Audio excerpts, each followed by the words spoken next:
Black মানিকে white মানি করতে গিয়ে রাজধানীর পূর্ব থানার পুলিশের হাতে শেষ পর্যন্ত ধরা পড়ল ৫ জন সাইবার প্রতারক। প্রত্যেকে গ্রেপ্তার করার পর বৃহস্পতিবার আদালতে সোপর্দ করা হয়েছে। পুলিশের ধারণা এদের সঙ্গে আরও অনেকে যুক্ত রয়েছে। রাজধানীর পূর্ব থানার পুলিশের হাতে ধরা পড়ল একটি সাইবার প্রতারক চক্র, যারা ব্ল্যাক মানিকে হোয়াইট মানিতে পরিণত করার চেষ্টা করছিল। অভিনব কৌশলে বিভিন্ন অ্যাকাউন্টে টাকা ডিপোজিট করে পুলিশকে বিভ্রান্ত করার চেষ্টা করত তারা। পূর্ব থানা এলাকার অন্তর্গত এক ট্রাভেল এজেন্সির ব্যবসায়ী সৌমিত্র কুমার বণিকের লিখিত অভিযোগের ভিত্তিতে পুলিশ তদন্ত শুরু করে। বুধবার রাতে অভিযানে নেমে পুলিশ চক্রের ৫ সদস্যকে গ্রেফতার করে। ধৃতরা সকলেই আগরতলার বাসিন্দা। তারা হলেন পীযূষ দেবনাথ, নারায়ণ দেবনাথ, সাগর দাস, রিক্তা দীপ বিশ্বাস এবং রোহান রুদ্রপাল। এই বিষয়ে সদর পুলিশের এসডিপিও দেবপ্রসাদ রায় বলেন, এটি একটি সুসংগঠিত সাইবার অপরাধ চক্র, যারা দীর্ঘদিন ধরে প্রতারণার ফাঁদ তৈরি করছিল। পূর্ব থানার ওসি রানা চট্টোপাধ্যায় এবং তার টিমের নেতৃত্বে এ ব্যাপারে আমরা তদন্ত চালিয়ে যাচ্ছি এবং এর সঙ্গে যুক্ত অন্যান্যদেরও চিহ্নিত করার চেষ্টা করছি।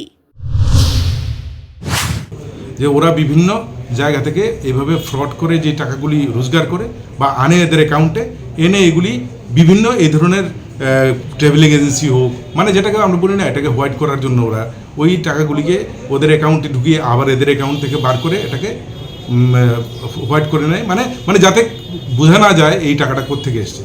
কিন্তু যখন মানুষ দেখে যে অ্যাকাউন্ট থেকে ট্রান্সফার হয়ে ওই সাধারণ মানুষ যারা কিছু জানে না ওদের অ্যাকাউন্টে টাকা ঢুকে গেছে, মানে কমন সেন্স যেটা বলে যে না, তাহলে ওরাই ফ্রডের সাথে জড়িত।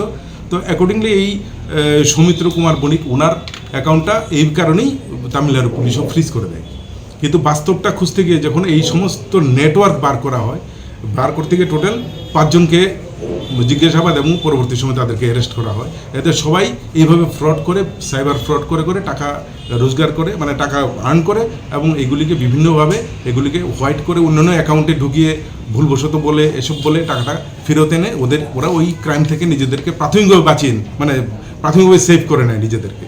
কিন্তু এইবার এদেরকে জিজ্ঞাসাবাদের পর ওরা এই ভুল স্বীকার করেছে এবং এটা অ্যাকচুয়ালি বর্ডারিং এরিয়া থেকে আরম্ভ করে নয়, শুধু মানে আউটসাইড ত্রিপুরা, মানে একটা বিরাট বড় একটা নেটওয়ার্ক। তো এটাই এই মানে ইনভেস্টিগেশনের জাস্ট একটা ইনিশিয়াল স্টেজ, প্রাথমিক অবস্থায় আছে। এতে অনেক বিস্তারিত অনেক কিছু বেরিয়ে আসবে, এই আমাদের বিশ্বাস। তাই বিভিন্ন তিনি আরও জানান, রাজধানী সহ গোটা রাজ্যে এই ধরনের চক্র সক্রিয় রয়েছে এবং বহিরাজ্যের প্রতারকদের সঙ্গেও এদের যোগাযোগ থাকতে পারে। তদন্তে এসব বিষয় খতিয়ে দেখা হবে। পুলিশ সূত্রে জানা গেছে, ধৃতদের বিরুদ্ধে প্রতারণা, অর্থ পাচার সহ একাধিক ধারায় মামলা দায়ের করা হয়েছে। এই ঘটনায় আরও কেউ জড়িত আছে কিনা তা খতিয়ে দেখছে police. Bureau report, headlines Tripura national.